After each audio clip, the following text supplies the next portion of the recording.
पौष शुक्ल द्वादशी सोमवार 22 जनवरी 2024 के दिन दोपहर के समय यानी मध्याह्न के समय ये मुहूर्त दिया गया है। इस मुहूर्त में जो भगवान की स्थापना होगी तो जो लोग भगवान की सेवा करेंगे, भगवान का दर्शन आदि करेंगे, उनकी बुद्धि का अच्छा विकास होगा, अच्छी प्रवृत्ति होगी मन की।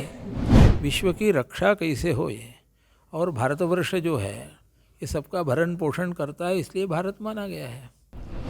पूरी दुनिया के सनातन धर्मियों को जिस बात का इंतज़ार है वो घड़ी आ चुकी है, वो पल आ चुका है। 22 जनवरी को रामलला की प्रतिष्ठा, प्राण प्रतिष्ठा भव्य और नव्य दिव्य राम मंदिर में अयोध्या में होने जा रही है।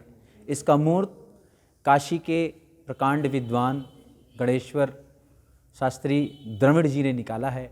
हम इस समय उनके साथ मौजूद हैं। हम जानेंगे कि वो मुहूर्त क्या है, कितने बजे का है और कितना महत्वपूर्ण है सृष्टि और देश के लिए, देश पर उसका क्या प्रभाव पड़ेगा।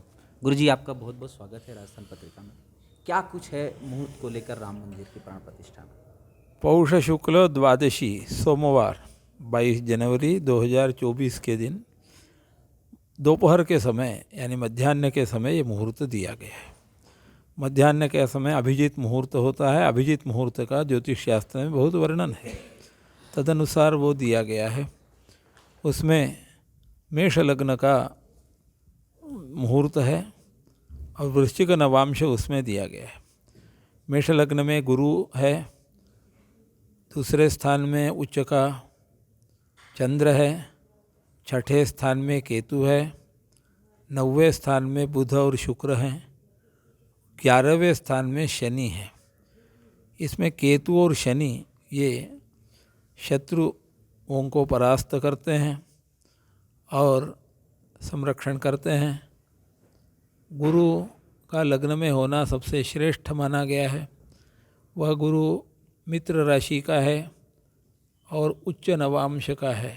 कर्क ये गुरु का नवांश माना जाता है, उच्च का, उसमें इसलिए गुरु को पूर्ण बल है।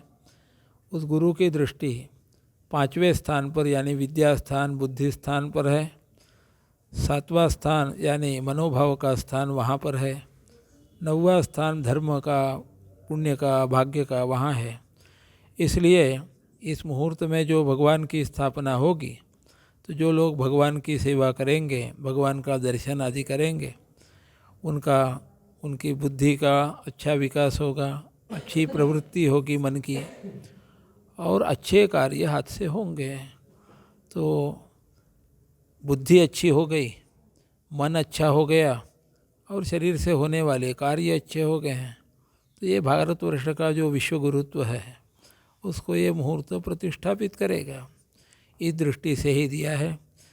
मुहूर्त ग्रंथों में केंद्र या कोण में बुध शुक्र होने पर उसका बहुत महत्व बताया है। बुध होने पर त्रिकोण में यानी 5वें या 9वें स्थान में 100 दोषों का वो निवारण करता है। शुक्र वहाँ होने पर 200 दोषों का निवारण करता है। और गुरु यदि आ जाता है केंद्र में तो 1,00,000 दोषों का निवारण करता है। तो लग्न में गुरु होने से ये मुहूर्त सर्वोत्तम है, तदनुसार दिया है। अगर हम बात करें गुरुजी, तो कब मंदिर की तरफ से आपको पत्र आया और आपसे कहा गया कि नहीं लेट बनाइए इसको, और कितने दिन लगे, दिन रात जाकर कैसे काम हुआ और मुहूर्त तैयार किया गया? 21 अप्रैल 2023 को गोविंद देवगिरी जी का यहाँ पत्र आया है जी। ये गोविंद देवगिरी, ये जो समिति है मंदिर की, उसके कोषाध्यक्ष हैं, बड़े प्रसिद्ध व्यक्ति हैं, और 23 तारीख को यहाँ भेजा है, 23 अप्रैल को।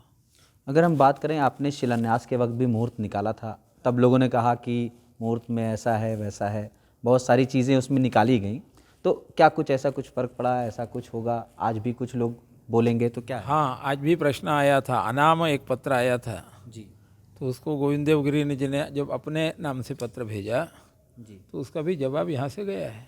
जी ये 30 सितंबर को भेजा है। जी इसमें ये था कि इस मुहूर्त को बदला जाए। इस मुहूर्त में यदि प्राण प्रतिष्ठा राम जी की होती है तो प्रधानमंत्री नरेंद्र मोदी जी के लिए बहुत ही हानिकारक सिद्ध होगा। इस आशय का उनका पत्र था। उसका यहाँ से उत्तर दिया गया, ऐसा कुछ नहीं है। आप चाहे तो इसका झलक से ले जा सकते हैं। ठीक। तो गुरुजी, अगर हम बात करें राम की नगरी अयोध्या और महादेव की नगरी काशी, सदियों से जब से सृष्टि बनी है संबंध रहा है, अब कैसे संबंध प्रगाढ़ होता जा रहा है और पहले से कैसे प्रगाढ़ था? देखिए, सब सृष्टि में जो होती है भगवान की इच्छा अनुसार किसी सभी बातों का विकास भी होता है, ह्रास होता है। ये संपूर्ण जो सृष्टि है इसमें सत्वगुण, रजोगुण, तमोगुण के द्वारा सृष्टि का कार्य चलता है। उसमें सत्वगुण का जब उत्कर्ष का समय रहता है उस समय अच्छे अच्छे कार्य, देव कार्य, धर्म कार्य, गो ब्राह्मण आदि के साधु संत महात्माओं के संरक्षण का कार्य होता है। तो हमारी तो यही धारणा है, इसमें सत्वगुण के प्रकर्ष का काल है, इसलिए राम मंदिर बना है और सत्वगुण का ही प्रधान का ये स्थान है हमारा सांगवेद विद्यालय। अतएव यहीं पर वो मुहूर्त की परीक्षा आई और यहाँ से दिया गया है।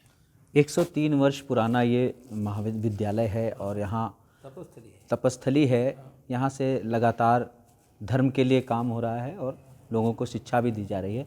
ऐसे में अब जब धर्म की बात होती है तो बहुत सारे लोग हैं सनातन पर प्रहार कर रहे हैं, ऐसे लोगों के लिए क्या संदेश देंगे आप? देखो, हमारा जो हिंदू धर्म है ये सहनशील है, सब सहिष्णुता के द्वारा चलता है। हमारे मुख्य वेद का सिद्धांत वेदांत ग्रंथ में कहा है, उसमें जो मोक्ष प्राप्ति के लिए जो इच्छुक हैं उनमें सहनशीलता भी होना चाहिए बताया है। इंद्रियों पर संयम, मन पर संयम, सहनशीलता, एकाग्रता और दो चीज़ें बताई हैं, शांतोदानता, उपरता, विषय से वितृष्णा और एकाग्रता। तो ये सब चीज़ें और एकाग्रता, ये सब चीज़ें जब रहती हैं तभी हम भगवान को प्राप्त कर सकते हैं। विश्व की रक्षा कैसे हो ये, और भारतवर्ष जो है ये सबका भरण पोषण करता है, इसलिए भारत माना गया है। कोरोना के समय पर भी यहाँ से प्रधानमंत्री जी ने ये भेजा था, दवाइयाँ भेजी थी बाहर सब जगह। तो भारतवर्ष तो सबका धारण करने का है, अतएव उसका विश्व गुरुत्व है। वही पहले से परंपरा है, भगवान की कृपा से वो आज भी आई है। माननीय नरेंद्र मोदी के समय वो बढ़ी है, तो सत्वगुण के प्रकर्ष का काल है, इसलिए हो रहा है। इसमें सबको खुशी मनानी चाहिए भगवान की कृपा से। गुरुजी, अंतिम सवाल ये कि मुहूर्त का समय क्या होगा और कौन सा मंत्र है जो पढ़ा जाएगा, वहाँ क्या है? 12:30 के आसपास सूक्ष्म समय है। प्रतिष्ठ परमेश्वर ये कह करके अक्षता भगवान पर छोड़ी जाएगी उसमें। तो प्रधानमंत्री नरेंद्र मोदी 22 जनवरी को दोपहर 12 बजे के बाद रामलला की प्राण प्रतिष्ठा करेंगे और इसका मुहूर्त काशी से बनकर राम की नगरी अयोध्या पहुंच चुका है। वाराणसी के सांगवेद विद्यालय से पत्रिका उत्तर प्रदेश के लिए फैज़ असलम।